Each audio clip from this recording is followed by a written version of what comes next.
You're the right person to talk about the AI. I was a data scientist. I studied mathematics and engineering. CEOs need to think about this. 30 years ago, some management tasks were automated already by AI tools. Probably the key word here is trust. AI might be able to do it on a superficial level, to say, oh, this strategy seems to be aligning with the values, but deep down, this is a very human decision and a human trait. What's your advice for the CEO in terms of safety and fraud? So you're opening now a new big box. So Marc, you've been consultants from McKinsey for years. So can you give us advice? What is the role of AI in strategy then? Yeah, I think AI has a big role to play in strategy, right? In particular, all the preparatory parts of strategy setting. So around gathering the data, defining different scenarios for the organization, looking at different patterns that have been, so patterns, for example, of customer behaviors that reading the you can chart. see. Yeah. Yeah, and so preparing all of that, I think AI can do a lot of that incredibly well.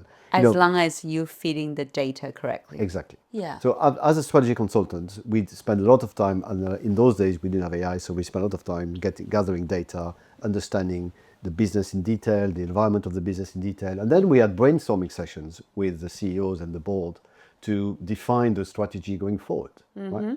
So if you think about that process, creativity in the brainstorming session is fundamental to create the appropriate, innovative, winning strategy, growth strategy for the organization. Yeah. So AI can help a lot in the first part, the gathering of data, the recommendations of the strategies.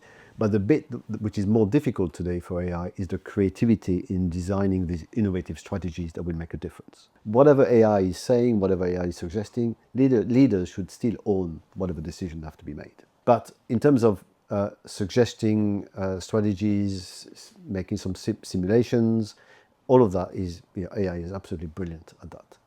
Now, the areas where humans still need to be involved is the areas of interpretation, interpreting the information that is being fed through.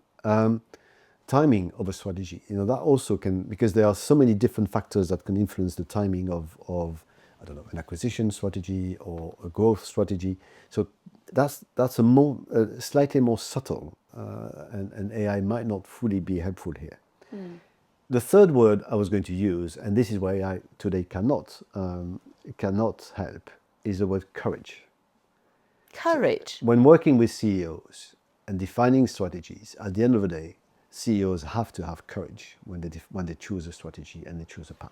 And that courage is, of course, they rely on advisors, they rely on data, but at the end of the day, they're quite alone. The CEO making the They're quite decision. alone in taking decision. And you and I, as coaches, we can see that every day. When we coach CEOs, we can feel those tensions that they have. We can feel those difficulties and their loneliness when they have to make those courageous decisions one way or another. And you and I can realize that support we give them cannot be given by AI. So the word courage for me is a fundamental one. Wow, the interpretation and timing and the courage. That's very, very good points. Do you think AI can do anything like everything that AI suggests or produce will align with the company values? So that's another important element, which is a part of important human element, which are the values. We all have values that are important to us. Companies have values, and AI can understand to a certain extent those values, but I think to make sure the alignment of the strategy to the values and the alignment of every decision to those values is a very human trait. AI might be able to do it on a superficial level, to say, oh, this strategy seems to be aligning with the values, but deep down, the truth, to be genuine, I think, in following a company's values has to be done by humans today. Probably the key word here is trust, right? Yes. The main role of a CEO is to create trust, legitimacy and trust. Do you think the board meeting will trust a robot CEO than the human CEO? They won't. Shareholders won't trust an AI, and board members will not trust an AI. Because the AI will be trained with a certain objective, right? Whereas the CEO is a human and is broader. So legitimacy and trust are traits that today are important for a CEO, and these cannot be replicated. But this also means that CEOs need to think about this. A lot of their tasks, management tasks, will be automated, and they won't need to do this anymore. So the good CEOs of tomorrow would be those who are really focusing on those tasks that cannot be automated by AI or cannot Such be managed by as? AI, such as creating trust and legitimacy Yeah. with the various stakeholders, and that's really important. Yeah.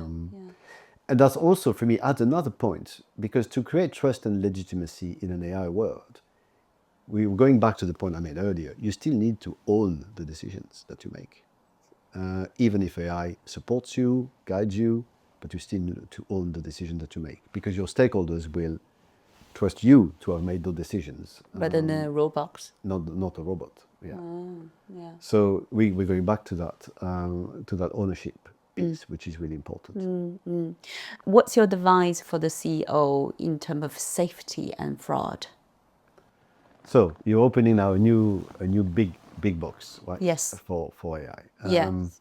And these are two different dimensions, safety and fraud. There are a number of dimensions which I see people need to be really, really aware of. One is what I call over-optimization. So this is like we're optimizing the wrong thing. If you ask AI is brilliant at optimizing anything you want to be optimized. Yeah. But if you optimize the wrong thing, then you get the wrong answer.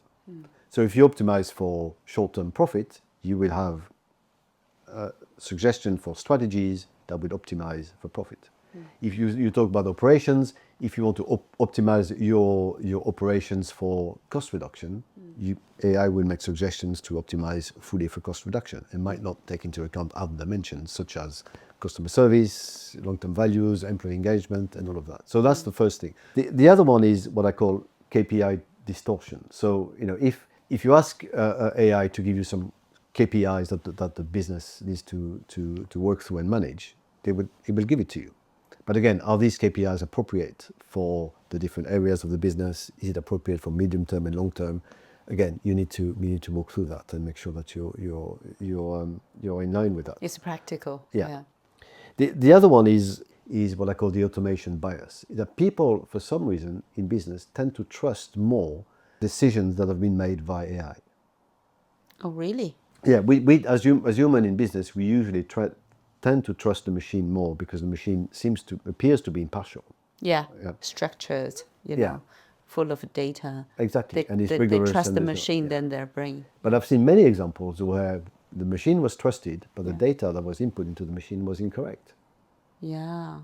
So that's the automation bias. We are often biased towards accepting data that comes from automation. So that's another need to risk. point to that. Yeah. So that's the third risk. The other one that we can see also often with AI is short-termism.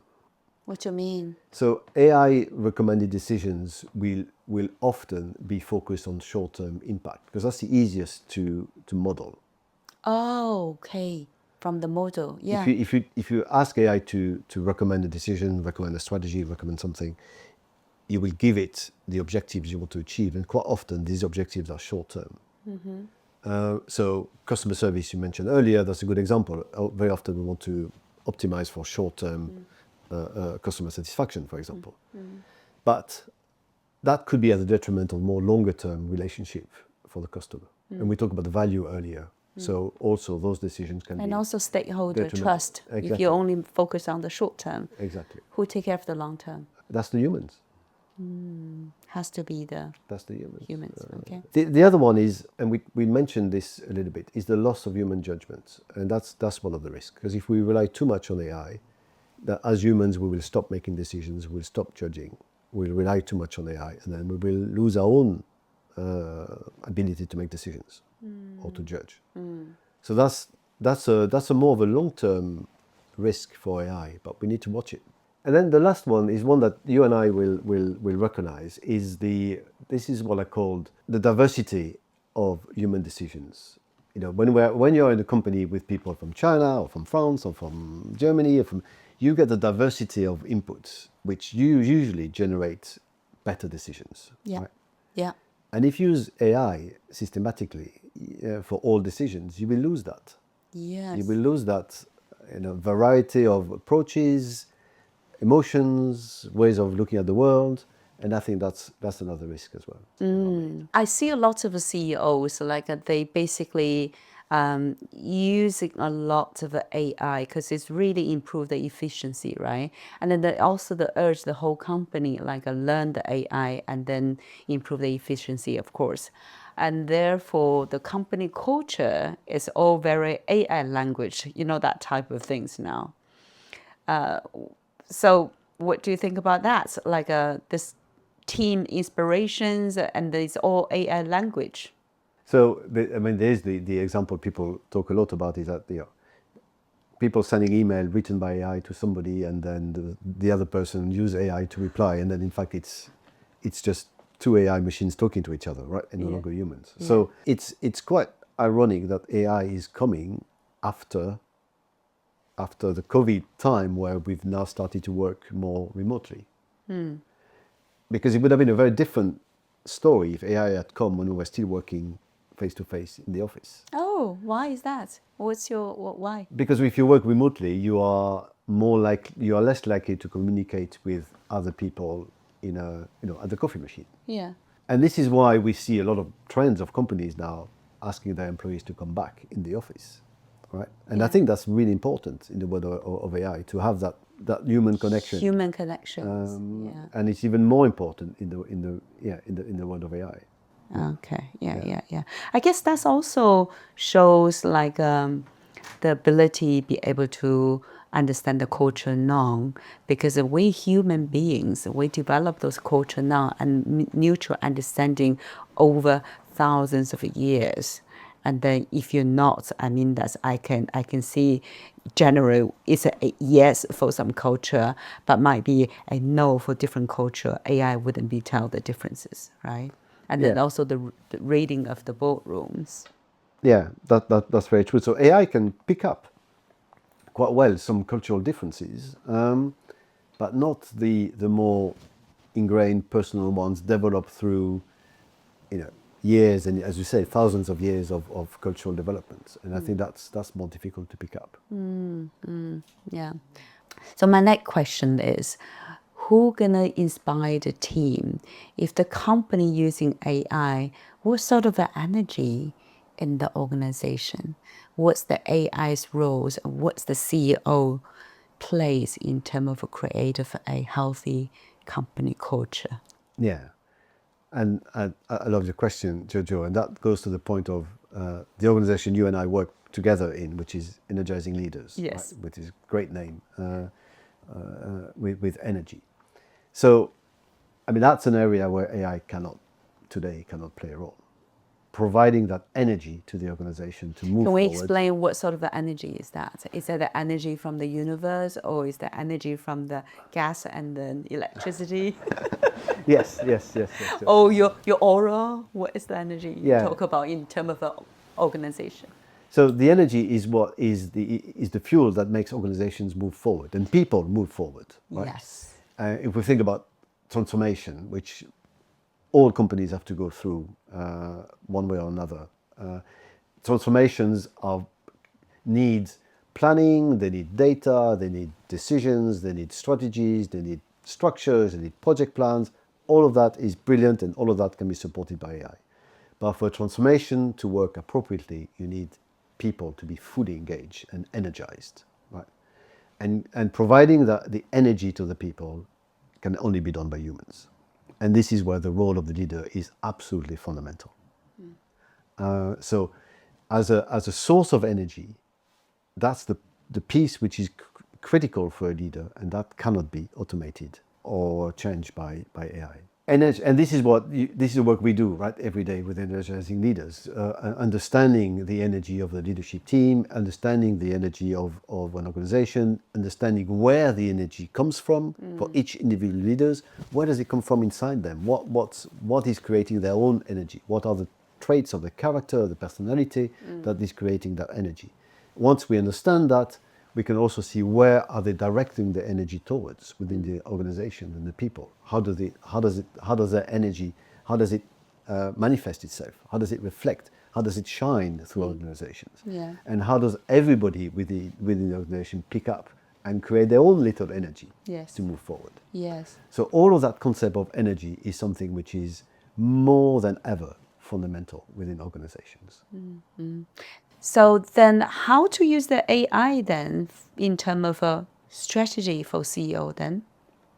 So it's simple, and most CEOs will know this. Use AI to automate easy tasks that need to be automated. Use AI to automate processes, but ensure that all the important decisions are still owned by a human being, and ensure that the energy in the organization is still flowing from human to human.